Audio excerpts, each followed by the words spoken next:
Kali ini kita akan membahas tentang aturan rantai atau juga disebut chain rule, ya, chain rule atau aturan rantai, ya.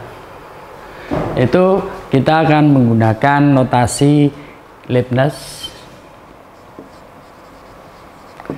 Dari notasi Leibniz, ya, bahwa suatu turunan bisa ditulis dengan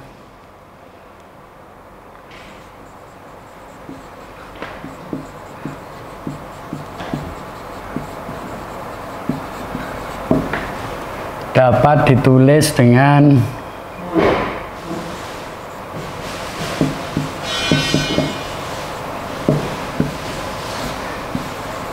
dy dx, ya. Seperti kemarin sudah atau sebelumnya sudah diterangkan tentang dy dx ini, hasilnya adalah perbedaan tinggi dibagi dengan perbedaan jarak horizontal, ya. Jadi selisih tinggi dibagi selisih horizontal, di mana selisih tingginya adalah dinyatakan delta x, delta y, kemudian selisih datarnya dinyatakan dengan delta x, di mana delta x ini jika limit mendekati 0 atau ditulis dengan limit delta x mendekati 0, dia akan dinyatakan atau dinotasikan dengan dy per dx. Keuntungan dari Leibniz ini yaitu bahwa dengan dy dx ini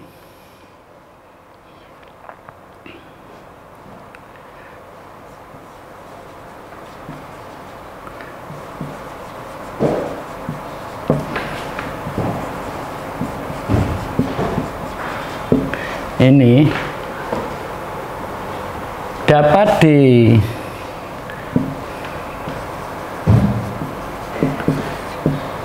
ditulis dengan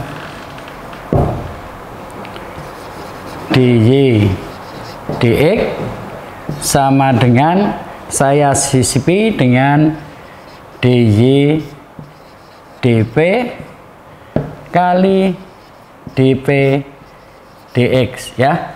Jadi hampir seperti perkalian biasa, ya. Ini dengan ini coret, akhirnya dy kembali lagi ke dy dx, ya. Demikian pula kita sisipi lagi menjadi dy dx bisa ditulis dy dp dp dq kali dq dx, ya. Jadi ini nanti bisa hilang, ini bisa hilang, sehingga kembali ke dy dx lagi, ya. Jadi ini tak terbatas, mau disusun berapa susun, ya, mau 3, 4, 5 atau 10 silahkan, ya. Dengan adanya notasi Leibniz ini penulisan akan lebih mudah, ya. Saya ambil contoh, kita sekarang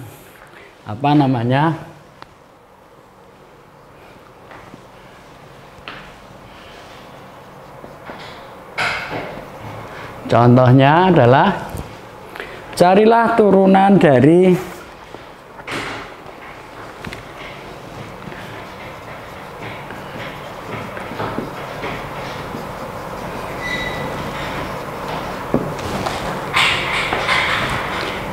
y sama dengan 2x kuadrat min 4x plus 1 pangkatnya 50, ya.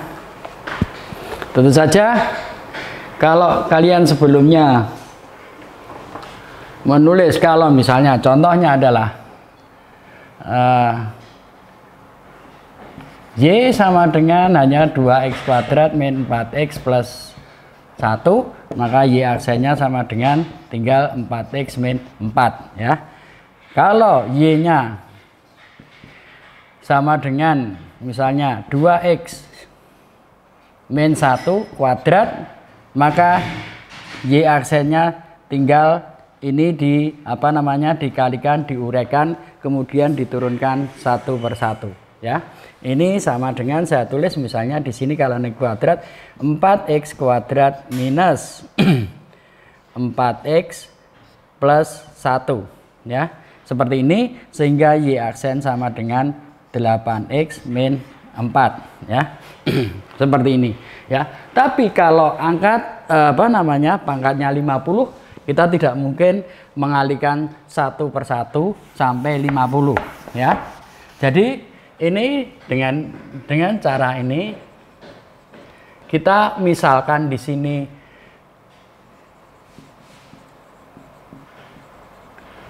ini sebagai U ya. U sama dengan yang ini sebagai U, 2x kuadrat min 4x plus 1, maka DU sama dengan, ini kita turunkan di dalam dx ya, DU dx, berarti ini 4x min 4 ya. Sehingga di sini kita bisa menulisnya Y sama dengan ini tadi U pangkat 50. Sehingga DY dx itu sama dengan, kita tulis seperti tadi, DY du kali du dx ya. Nah, DY du apa? DY du nya sama dengan dalam U berarti 50 U pangkat 49 ya. Jadi seperti kalau X pangkat 50 berarti turunannya 50 X pangkat 49 dikurangi 1 ya. Demikian pula kalau ini kita turunkan ke U sehingga menjadi 50 U pangkat 49 ya. Nah, sehingga DY du nya adalah ini, du dx nya adalah ini. Sehingga DY dx sama dengan DY du nya adalah ini, 50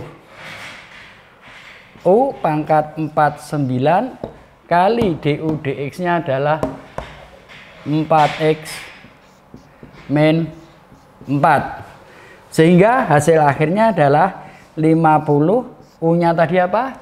U nya adalah 2x kuadrat min 4x plus 1 kali 4x min 4 ya. Nah, itu jadi lebih mudah kita menggunakan aturan Leibniz ini, sehingga kita tidak perlu mengalihkan seperti banyak sekali ya. Kemudian saya ambil lagi contohnya adalah contoh kedua.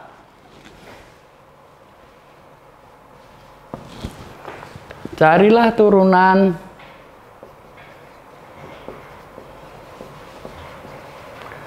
dari Y sama dengan, saya ambil dari fungsi trigonometri sinus dari X pangkat 3 min 3x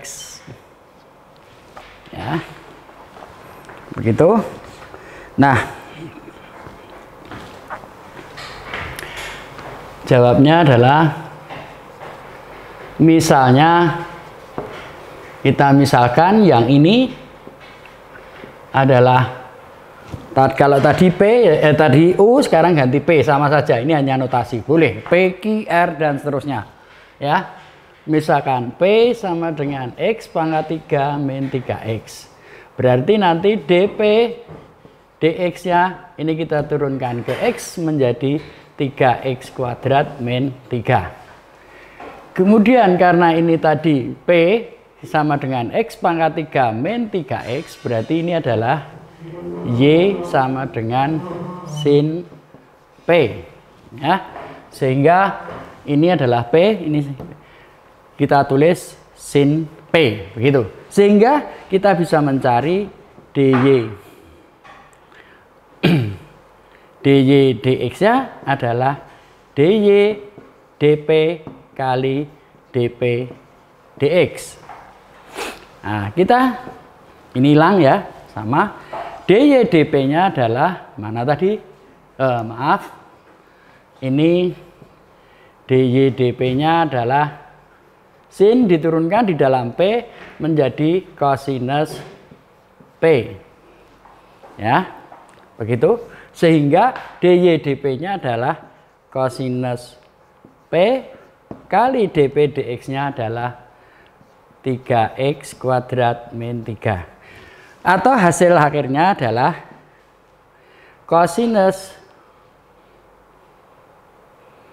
dari P-nya adalah X pangkat 3 min 3X kalinya agak jauh ya, supaya ini bukan dari bagian dari cos X, sehingga kita bisa ditulis saja ini yang di depan ya, yang ini di depan menjadi 3x kuadrat min 3 kali cosinus P adalah X pangkat 3 min 3x ya. Demikian mudah kan ya. Jadi kalau kita menemui seperti fungsi-fungsi yang kelihatannya rumit, kita bisa sederhanakan ya.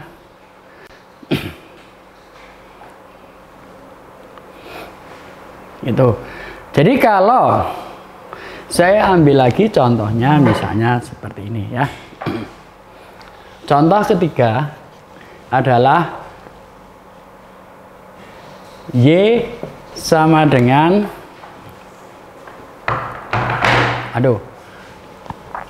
kalau tadi tadi sinus, kita ganti cosinus dari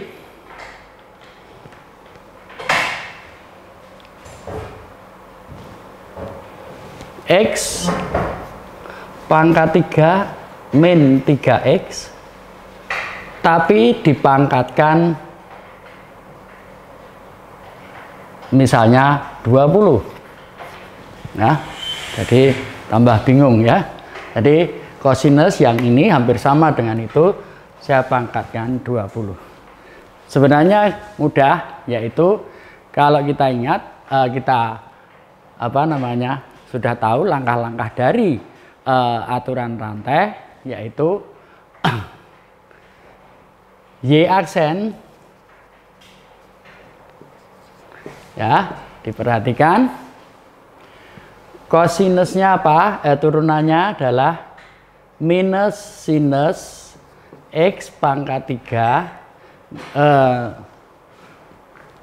X pangkat 3 3X kali 20 ya, kali turunannya yang ini ya. Turunannya yang ini apa? Itu adalah kali turunannya ini adalah, karena ini 20 kali X pangkat 3 min 3X pangkatnya 9 ya. Jadi ini dipangkatkan turun 9 kali lagi turunannya dalam kurung adalah, turunannya dalam kurung ini adalah 3x kuadrat min 3 ya. Jadi penurunan secara ini secara dengan aturan rantai maksudnya itu jauh lebih mudah. Jadi contoh lagi misalnya sama saja kalau kita variasi, jadi kalkulus itu variasinya sangat banyak, boleh dikata tidak terbatas ya. Misalnya Y sama dengan E pangkat sinus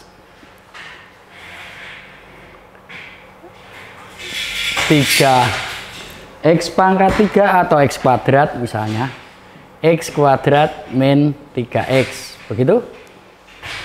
Nah, ingat bahwa turunannya dari turunannya dari E pangkat X, turunannya adalah tetap E pangkat X. Ya. Tapi kalau E pangkat 2X, turunannya adalah ini, turunannya 2 menjadi 2 E pangkat 2X. Begitu. Ya. Jadi kalau turunan dari E pangkat X adalah tetap. Ya. Nah, sekarang kita masukkan yang di sini. Ini sama dengan tetap. Jadi Y aksennya adalah ini tetap E pangkat sinus dari X kuadrat min 3X kali turunannya ini adalah sin, turunannya adalah kosinus X kuadrat min 3X kali turunannya dalam kurung adalah 2X min 3. Ya. Terus demikian. Jadi mau bersusun 3, mau bersusun 4, mau bersusun 5, silahkan. Jadi nanti akan diturunkan terus-menerus sampai di yang kurung terakhir. Ya. Jadi demikian penerapan aturan rantai. Ya. Bentuknya bermacam-macam. Biasanya digunakan untuk fungsi-fungsi yang bersusun. Ya. Jadi aturan rantai digunakan untuk bentuk-bentuk fungsi yang tersusun seperti itu ya, atau kombinasi seperti ini, ada polinomial dari fungsi trigonometri ya. Jadi kalian bisa nanti mempelajari, memperdalam, atau untuk latihan semuanya ada di buku Purcell ya. Kalian bisa lihat di buku Purcell atau di Stewart, tapi biasanya saya banyak menggunakan yang Purcell ya. Jadi demikian pula untuk yang Stewart sebenarnya juga lebih detail, tapi biasanya di Stewart agak panjang begitu ya. Saya sering menggunakan Purcell. Jadi kalian nanti berusaha untuk mendapatkan buku Purcell